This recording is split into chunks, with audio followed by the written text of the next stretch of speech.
has now sent B-2 stealth bombers and its third aircraft carrier, the USS Nimitz, to the North Korean region this weekend.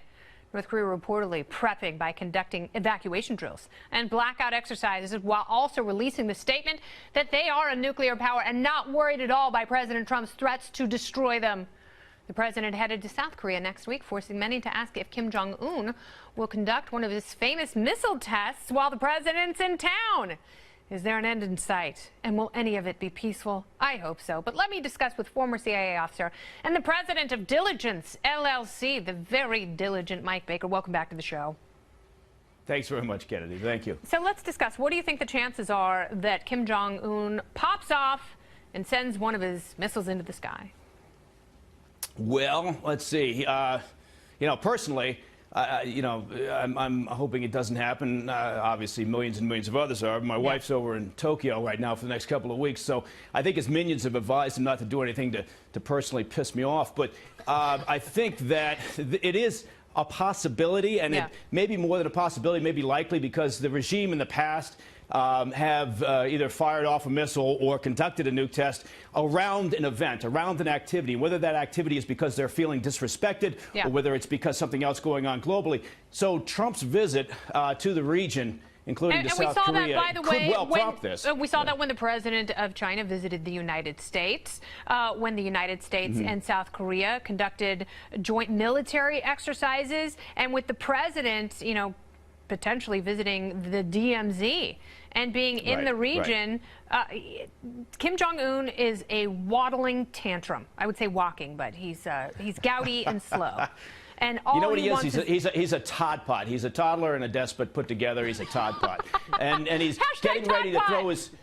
Todd Pot, yeah, exactly. And maybe I could patent that. Yeah. But here's the problem: is that Secretary Mattis has now been up to the DMZ. He's been over there. This is his second visit to South Korea and to Japan, which shows the importance of it to this administration. And Secretary Mattis is basically just laying out the facts. I mean, there's been some pushback in the media saying, oh, you might be inflaming this issue by talking about the threat of escalation of a nuclear attack. Yeah. But the reality is, he's saying, look, these are the facts on the ground. We're at this point now because of North Korea's own doing, because of their 20-plus years of bypassing sanctions, of paying no attention to common sense, continuing to build their nuclear and ballistic missile capabilities with the help of the Iranians, the Chinese, and the Russians. This is where we are now.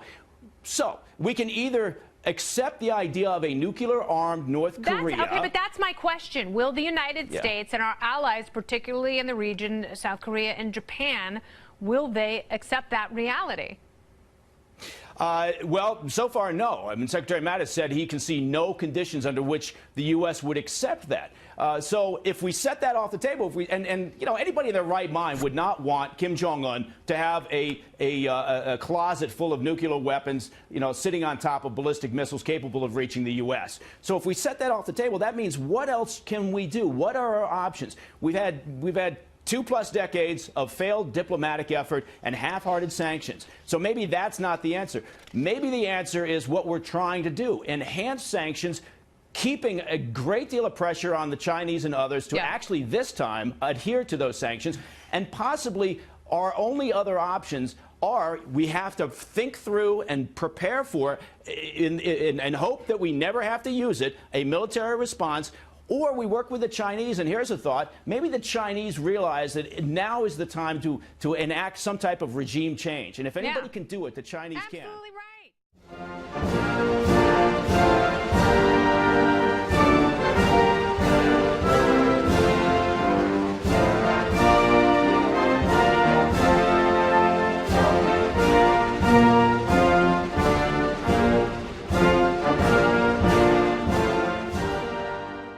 Our viewers in the United States and around the world. This is New Day. It is Tuesday, October 31st, 6 o'clock here in New York. And we begin with special counsel Robert Mueller's Russia investigation. Legal documents unsealed in federal court lay out the clearest evidence yet that President Trump's campaign was eager to work with Russia to hurt Hillary Clinton. These are now facts. They're no longer allegations. Because George Papadopoulos, he's a former campaign foreign policy advisor, he has pleaded guilty to lying to the FBI about his meetings with Russian intermediaries. Another bombshell from prosecutors. Papadopoulos has been cooperating with investigators for months maybe even wearing a wire. So top Trump campaign officials knew about Papadopoulos' attempts to meet with Russia. It is a fact. How do we know? Investigators have emails between former campaign chairman Paul Manafort and his former business associate Rick Gates, and they were discussing the potential meetings. Manafort and Gates are now under house arrest because they pleaded not guilty to tax and money laundering charges, including conspiracy counts. Now, a source tells CNN President Trump is seething because the Mueller probe is getting close, reaching former aides, while the White House is using a series of inaccuracies to try to distance the president from these men. We have it all covered for you. Let's begin with CNN's Jessica Schneider live in Washington. Probably the toughest day yet for this White House, and that's saying something. Yeah, you know, Chris, this 1, 2, 3 punch of criminal charges, all relating to the Russia probe, it is sending shockwaves through Washington, especially since court documents show prosecutors indicate that this is just the beginning. In fact, George Papadopoulos' guilty plea was kept under wraps for several weeks because prosecutors didn't want to dissuade other witnesses from coming forward.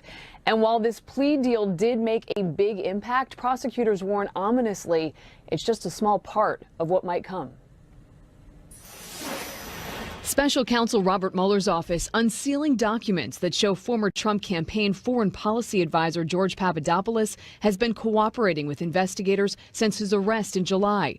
Papadopoulos pleading guilty earlier this month to lying to the FBI about his contact with Russia, including a meeting with a London professor who told him in April 2016 that the Kremlin had obtained dirt on Hillary Clinton in the form of thousands of emails. Clinton campaign chairman John Podesta's email was hacked by Russians the month before. Papadopoulos is direct evidence that someone with the campaign was being contacted by Russians.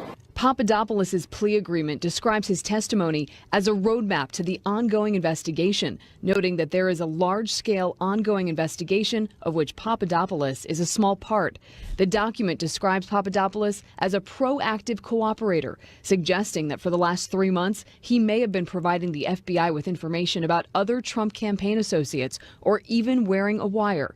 The plea agreement outlines Papadopoulos' extensive efforts to establish a connection between Russian officials and the Trump campaign, informing then-campaign chairman Paul Manafort in May that the Russians were interested in meeting with candidate Trump. Manafort forwarded the email to his deputy, Rick Gates, writing, "Let's discuss. We need someone to communicate that DT is not doing these trips. It should be someone low-level in the campaign so as not to send any signal."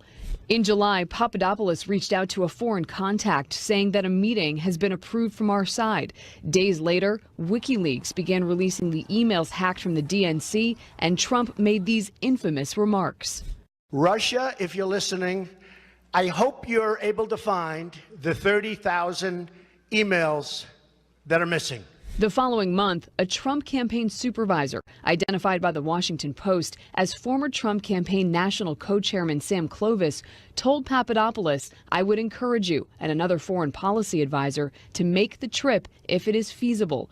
Clovis's lawyer telling the Post that he actually opposed the trip and was just being polite. There is no evidence that Mr. Manafort or the Trump campaign colluded with the Russian government. Papadopoulos' interviews with federal investigators likely contributing to the charges brought against both Manafort and Gates, who pleaded not guilty on 12 counts Monday, including conspiracy against the United States, conspiracy to launder money, and 7 counts of failure to file reports of foreign bank and financial accounts. And Paul Manafort and Rick Gates were both ordered to home confinement, also ordered to surrender their passports after pleading not guilty. Both men must check in daily with federal authorities by phone, and they can only leave their homes for court appearances or medical appointments. Now, Paul Manafort is being held on $10 million secured bond, Rick Gates at $5 million. And Chris and Allison, the next court date for both of them is Thursday at 2 p.m.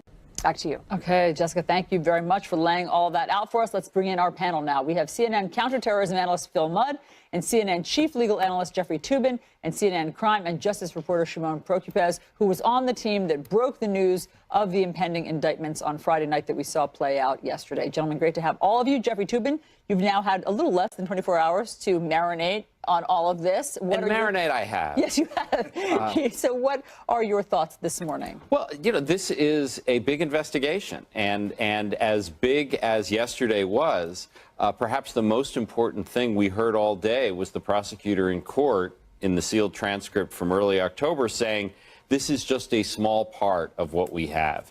And I think that has to sort of reorder our thinking about what this investigation is. Certainly, I think the Manafort indictment was expected. I don't know if the Gates indictment was expected, but certainly the other case, Papadopoulos, was a total surprise to me, and I think to everyone else. And also the substance of that indictment, of that guilty plea, is so closely related to the core of Mueller's investigation. Let's drill down on that. Yes, First sir. is the procedure question. Why did they unseal it yesterday? We all read you really should read these documents if you want to know what you're talking about here. And it certainly is a cooperation agreement with Papadopoulos, there's no question. Yes. But the suggestion by releasing it yesterday is that he's somehow related to the other two gentlemen who were indicted. Why do you think the Papadopoulos indictment or the deal was unsealed yesterday? You know, that's a great question, and I don't have a clear answer to that because I don't know the inner workings of the Mueller investigation. I do think that part of his cooperation, if you look at who the emails to were from, were Manafort and Gates, who are part of. So I think. But the indictment doesn't have anything to do with what Papadopoulos was talking about. It doesn't. But remember, I mean, they are investigating a lot of things beyond what the specific charges against any individual are. I think that's what. But I mean, in many ways, you asked what was the biggest news of yesterday. Also, the possibility that Papadopoulos was wearing a wire. Let me read that to you. Let me read where the clue, where you have gleaned that from. A defendant has indicated he is willing to cooperate with the government in its ongoing investigation into Russia efforts to interfere in the 2016 presidential election. Public disclosure of the defendant's initial appearance, however, would significantly undermine his ability to serve as a proactive cooperator. That's the tell, proactive cooperator? Proactive, which means on his own initiative, meaning making phone calls, having conversations with people while wearing a wire during this period between his arrest in July and his guilty plea in October. So think about it. He could have been taping phone calls 9 weeks, but just a couple weeks ago. I mean, like this up is until not ancient history. Yeah. I mean, what's your take on that? A proactive cooperator. Does that sound like somebody who's going to wear a wire? Or is that just someone that they just want in the mix that they can go to whenever they want with questions? I think there's a bigger story. Yeah, I agree with that. There's a prospect he's wearing a wire, but when you look at this from an intelligence or investigative standpoint, you get two elements that you want to look at. The first is a technical element. I got your emails, I got your phone. That gives me pieces of a story, bits and pieces, a human being who can actively reach out to somebody, have a conversation. What do you mean by that? Who's interested in this? Who's talking about this issue? You cannot replicate how a human being can fill out all the data with questions like, what's his intent? What do people talk about when they sit around for dinner and they talk about the Russia investigation? What do they talk about in terms of who might be implicated? Filling in the dots when you have a ton of data behind it is really important. Shimon, obviously you and the team have been, leading the charge in terms of reporting all of this. So let's talk a little bit more about Papadopoulos and what we know about him, because as you know, Sarah Sanders in the White House is trying to downplay the fact that he was part of the campaign and a foreign policy advisor, though he emailed the campaign something like 11 times. Here's a significant email, and this comes from the statement of the offense earlier this month. The government notes that the official forwarded the defendant Papadopoulos' email to another campaign official without including defendant Papadopoulos and stated, "Let's discuss. We need someone to communicate that Donald Trump is not doing these trips to Moscow. It should be someone low level in the campaign so as not to send any signal." We now believe that that was an email between Paul Manafort and Gates, Rick Gates. What do you know?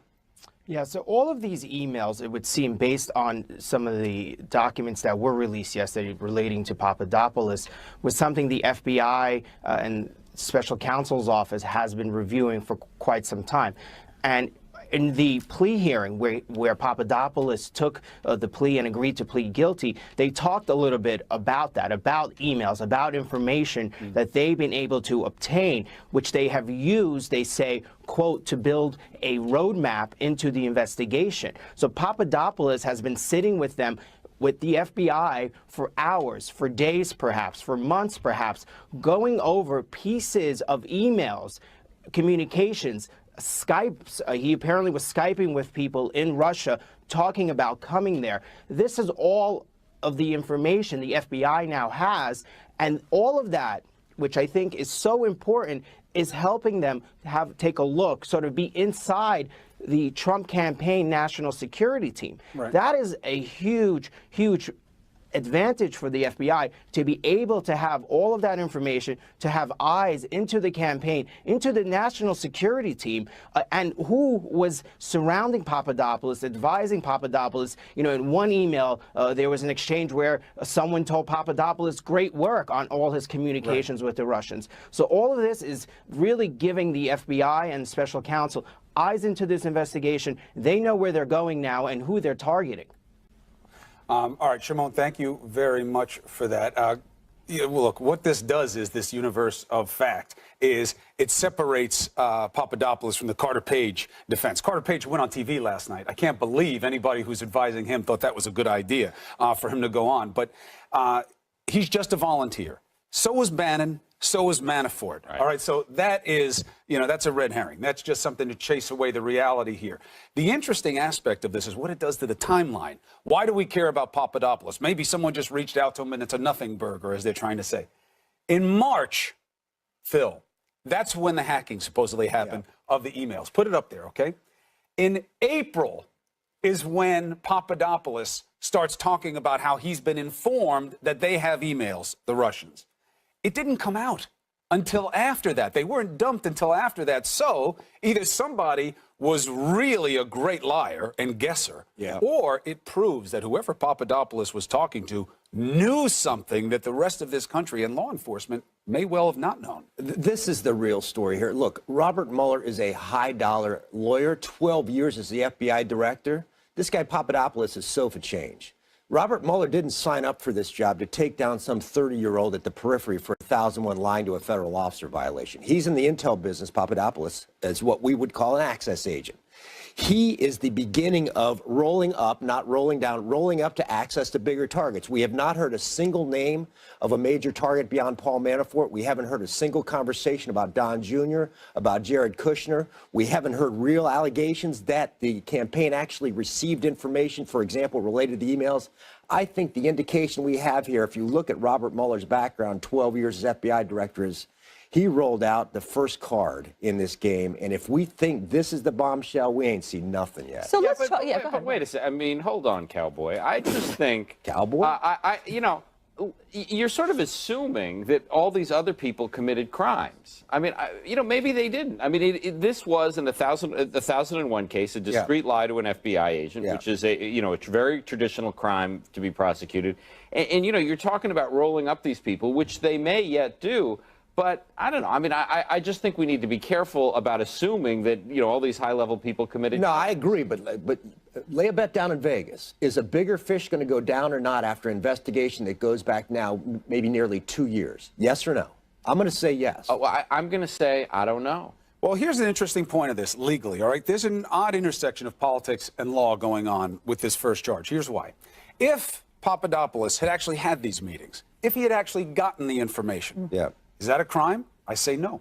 It's not aiding and abetting under the law, the federal law that they're looking at. I'm not talking about because there's no collusion law, you're saying. Well, the collusion is an operative concept. There'd be a conspiracy charge, right, which is what we see with Manafort and Gates because of what they're doing. But it has to be a conspirussion to violate some law. It's not just conspiracy. But it's important for people to get the distinction. Yes, I understand. If you go and meet with the bad guy, which here would be a Russian hostile foreign nation, their agent, you still have to aid and abet in the furtherance of an illegal action. So to get somebody on a crime, Phil, you're not going to have to just show that I met, I knew, I wanted, I took. It's going to be that you have to show that they did something to help a Russian agent break the law. And I think that's a pretty high bar. I agree with that. It's a very high bar, but I think you got to know a lot more about the facts. Here, I'm going to sort of take. But I'm just saying where we are right now. If the Trump campaign, whoever it is actively working with the Russians to get the access to these stolen emails, I'm not sure that isn't a crime. That may well be a crime. Access to the stolen emails, as opposed to helping them steal the emails. Yeah, That's a I material understand that those are material differences, but I would not want to be one of the Trump people. Me either. Yeah, but either way, today there is evidence that they were open and willing to work that's not a crime. with the Russian government. That's not a crime, though. But look, it may be, all of that may be impeachable offenses. I'll tell you what it also isn't. It ain't a hoax, and it ain't a witch hunt. That's what Papadopoulos lets us know now. This was real, and he owned it, and he has the proof, and it could be, as we heard yesterday, just the end of the beginning. All right, gentlemen, thank you very much. Cowboy, good mask. President Trump seething over these criminal charges, even though the president said he wouldn't fire the special prosecutor. But that was on October 16th. We're in a different world today. Is there an effort underway to undermine or remove Mueller? We discuss the proof next. House with the latest. Hi, Joe. Good morning, Allison. For the last 24 hours for the White House, we really have had something old and something new. The guilty plea by Papadopoulos certainly was something new. Here's a former campaign advisor, and they really didn't know exactly what he did. At least that's what the White House said. They were scrambling to try to figure out, explain, even minimize his interactions with the campaign.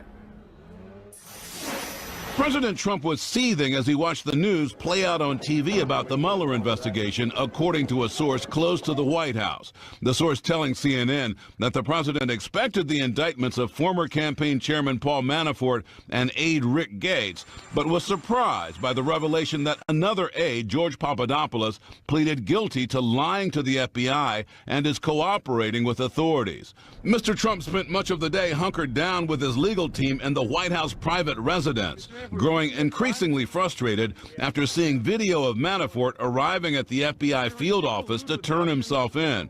Publicly, the administration attempted to downplay the charges. I think the reaction of the administration is let the legal justice system work. Everyone's innocent till presumed innocent, and we'll see where it goes. The president's lawyer, Ty Cobb, telling CNN that Mr. Trump has not responded to the Papadopoulos news because he doesn't know him. But back in 2016, Mr. Trump touted him as part of his foreign policy team in an interview with the Washington Post. George Papadopoulos, he's an oil and energy consultant, excellent guy. And this photo from March 2016 shows Papadopoulos sitting at the same table as then-candidate Trump at a national security meeting. The White House press secretary attempting to distance the president from his former advisor. It was extremely limited. It was a volunteer position.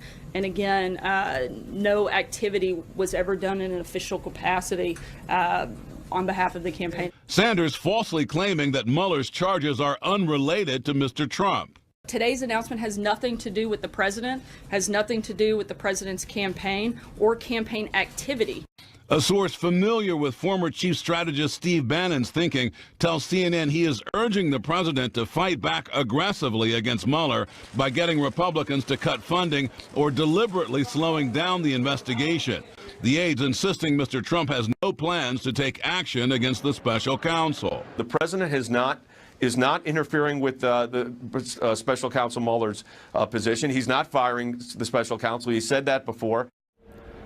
Now, there is no reason to believe Steve Bannon or anyone else who advises the president has recommended that he engage in obstructing the work of the special counsel. His lawyers have said as much, saying again and again that as far as they're concerned, the president is fully cooperating. Chris and Allison, back to you. Joe, appreciate it. Let's bring in the panel. We have CNN political analysts John Avlon and David Gregory. David Gregory, what is the headline? I think it is the expanding nature of the investigation and the fact that it does have to do with the Trump campaign, a campaign that was open for business with the Russians after knowing what Russia tried to do to our election. And the fact is that the president, regardless of what the impact or the end point of this investigation is, still has not stood up and said this was horrible what happened and what Russia did to try to undermine our election, and we are going to fight back. We're going to take action to make sure it doesn't happen again. We have to start with that original point, which is he seems to be totally unconcerned about what happened here. And on top of that, we learn a little bit more about potentially why. So the White House is actually saying the opposite of that. Sarah Sanders, the White House press secretary, is saying these were volunteers. We really barely know these people. Yes. Here, listen to her. Manafort who? Yeah. This individual was the member of a volunteer advisory council that met one time over the course of a year. It was a volunteer position. Again, somebody on a volunteer committee. Again, he was a volunteer. He was not paid by the campaign. He was a volunteer on a council that met once. And he was a volunteer on the campaign and a volunteer member of an advisory council. I'm telling you that he was a volunteer member of an advisory council that literally met one time. We have a picture of the advisory council because it's interesting. Yes. Here's the one that she's talking about. This is a national security meeting. There is Papadopoulos. Oh, look, there's President Trump. There's Jeff Sessions. So I don't know if this was a volunteer meeting they were having here, but this was called a national security meeting. He was a foreign policy advisor. He was a foreign policy advisor. And look, I mean, you know, Sarah Huckabee Sanders, clearly volunteer, was in the talking points. And thank God that was not a drinking game. We would have people in real trouble this morning. But you know, that messaging doesn't work. People think volunteer on campaigns. They think someone in the mailroom. Volunteers on policy advisory councils on campaigns and presidential can actually play a pretty senior role. And the details of that particular indictment are really troubling for the campaign. So the White House, you know, Trump may be seething, and the third floor of the White House, I think, was probably an especially weird place yesterday. But this is serious, and they can't spin their way out of it. They're going to try their best. But also it's an indication that Mueller is taking a pretty broad view here. And that should make everybody associated with the campaign very nervous. Well, look, here's some key facts. One, volunteer, if they want to use that word. So was Bannon. Yep. So was Kushner. Yep. So was Manafort. So dismiss the term as having any kind of weight here. Second of all, they paid a lot of attention to this guy. They have an email where Manafort and Gates were talking about Papadopoulos' incessant suggestions that they meet with Russians/Putin. Third of all, the president knew his name and described him as a good guy. That matters. Sanders' desire to kind of dismiss what the president of the United States says about somebody is silly. And then the biggest indication, David Gregory, is Mueller wanted this guy. Right. And they had him working with them for at least 9 weeks. Jeffrey Toobin believes that the language in the cooperation agreement is suggestive of perhaps having put a wire on him. So why would they go to that effort to get a cooperation agreement with somebody who was so meaningless? Right, exactly. And, you know, history is so instructive here, right? Go back to the early days of the Watergate investigation when at that same podium, the White House spokesman called the Watergate break-in a third-rate burglary. So history tells us things about how administrations respond to this. Let's also use the Hillary Clinton test, shall we? Because I always think that's instructive. What would Republicans be saying if President Hillary Clinton were facing this fact set? I think we know. I think they'd be calling for her impeachment. They'd be saying what they're saying right now, David, which is she should be the target of the investigation. Right. There's indisputable evidence that she colluded with Russia. But I just want to point out that, again, we don't have to go beyond the facts that we know about right now. We don't have to do that. What we know is that there is evidence that the Trump team at various levels, including his son, they were open for business to work with the Russians to interfere in the election. That's what we know. We don't know if somebody actually committed a crime yet. We just know about that willingness, and we know that there was the candidate who was saying, hey, Russia, I hope you can find the emails. You have evidence of an intention to collude. I know we want to get to the reaction, but just put up the timeline for a second, because it's been filled out in a way here that's really important, that really should dismiss any ideas about whether or not Papadopoulos matter. Just, if you can, put up the graphic with the timeline, all right? So, all right, in March, Trump puts Papadopoulos on the advisory panel. All right. Now, remember what else happened in March. That's when the hacking took place, okay? In April, Papadopoulos starts getting these suggestions from the Russian professor and somebody else that they should meet because they have dirt on Hillary Clinton. That's before the emails came out, okay? So these are key facts of this timeline that really tell the story of what was going on here. That point you're making is so important because it's before the emails have been stolen by, who knows, they just magically end up on WikiLeaks. There's a third-party intermediary claiming to have contacts with Russia, offering them up to the Trump campaign before that information is public. That's a key fact pattern that I think goes to solving a lot of the mysteries, in addition to, I think, showing a really troubling outreach by the campaign, this back and forth. And it also makes that Manafort email relevant because on its face, you'd say, Manafort's saying, we don't want to take these trips. Isn't that proof that he didn't want to collude? But it is also suggestive of what did they know about potentially stolen emails and their interest in They wanted them. They just wanted to shield Donald Trump from them, if you believe the email. Well, they didn't want to take the trips either. I mean, that seems clear. Sam Clovis, by the way, being the man of reason. I love that. We'll get to that. Yeah. But also, another thing we know, David, is that Republicans didn't want to talk about this yesterday. And the reason we know that is because there's this interesting clip that we're going to, in a minute, play for everybody, of Senator Grassley attempting to go out a side exit. Well, don't show it to him. Well, you're going to see his head. You're going to see a desperate head looking for a side door, getting caught up in flags. Please. Just like the Muppet Show. And that really isn't our job. That's not our wheelhouse. That's the special. No, if you'll give me, if you would. The reporters were trying to ask him questions. He didn't seem in the mood to answer them. Look, remember that the Muppet Show when they're trying to find their way out?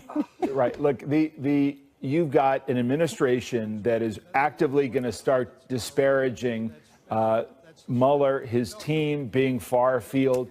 I suspect there will be some Republicans who will do the same and who will think that they ought to be focusing their efforts on Hillary Clinton. I mean, even the Wall Street Journal editorial page today saying there ought to be just as much enthusiasm in that direction as well. I think this is just the beginning of that.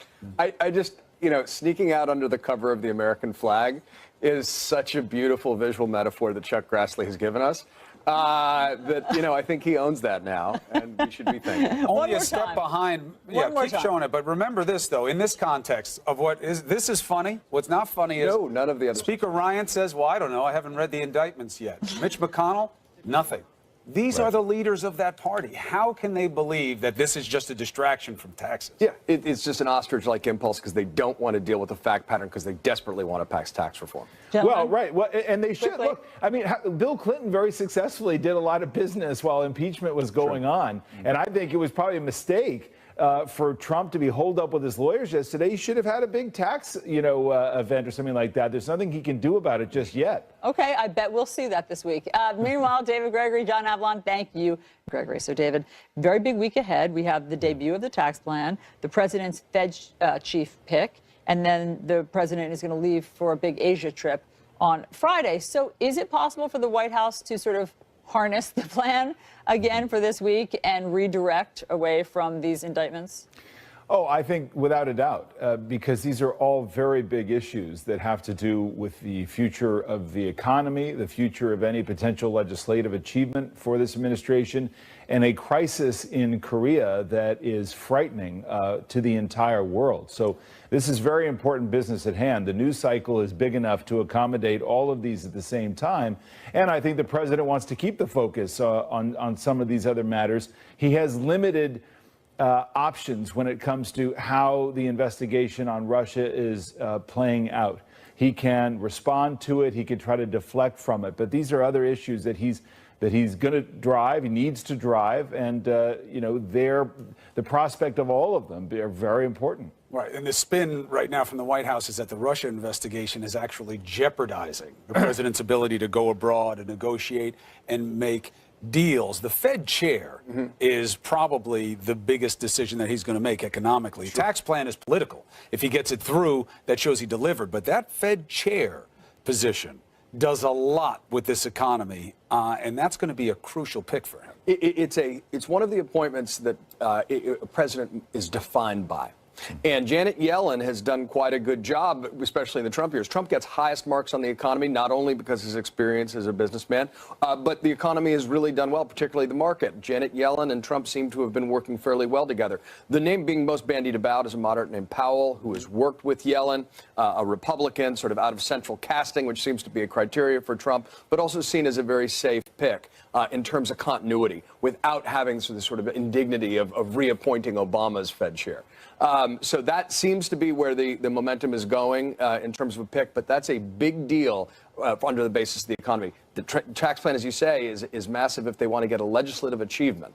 But in terms of the overall economy, you could make the case the Fed chair is even bigger. Okay, panel, next topic. Let's talk about Chief of Staff John Kelly, who made an appearance on Fox News last night. First, he said he will never, he has no interest in apologizing to Congresswoman Wilson, you remember, over the comments about Sergeant LaDavid Johnson's death. But then he said some curious comments. He was asked about the Confederate monuments and his take on them. So listen to what he said about the Civil War. Well, history's history. And there's certain things in history that were not so good and other things that were very, very good. I would tell you that Robert E. Lee was an honorable man.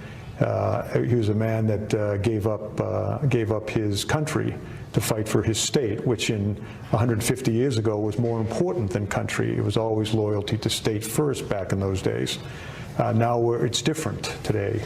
But the lack of an ability to compromise led to the Civil War. And men and women of good faith on both sides made their stand where their conscience had them make their stand. What do you think of those, David? Pick me, please. Go, pick me. You, it's all you. I mean, I just think that's very troubling. First of all, there were major figures at the time who actually believed in the Union and the country over the state. Oh, that would include Andrew Jackson. That would include Abraham Lincoln. Winfield Scott, who was the most important general of the time in America, the hero of the Mexican-American War, told Robert E. Lee he was making the worst decision of his life. This was not a close call.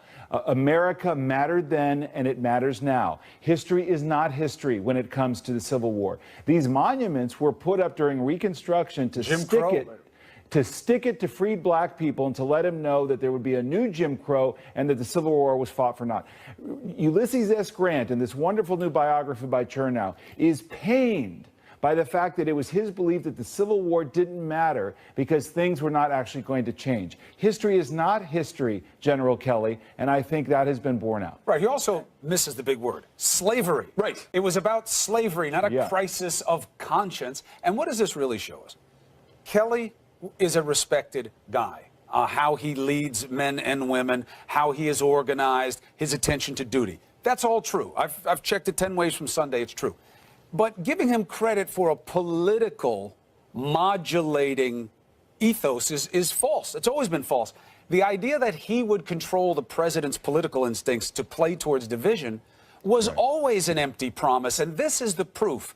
Listen to what he's saying and listen to where we've heard it before. You've heard it come out of the president's mouth. Kelly, there's good people, on both sides. Crisis of conscience. Think about the monuments in a different way, maybe, than these people want to take them down.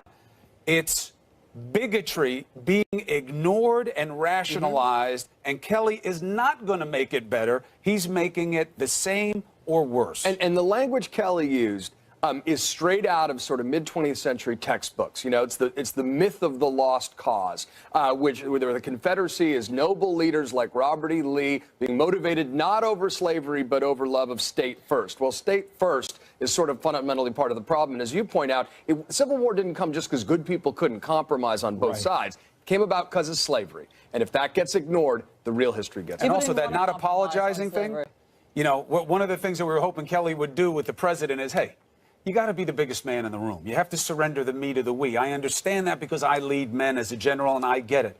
He just said the opposite. I'll never apologize. I'll never apologize. That's what he has around him, the president. How can you expect anything different out of him? Well, he said two things. He said, oh, no, never. Well, I'll apologize if I need to, but not for something like that. Absolutely not. I stand by my comment. Well, he's saying that he would apologize in general. Like an apology is possible somehow for something. Maybe if like runs over a puppy or something like that. But in this case, he won't apologize, and it was obviously warranted. Gentlemen, thank you very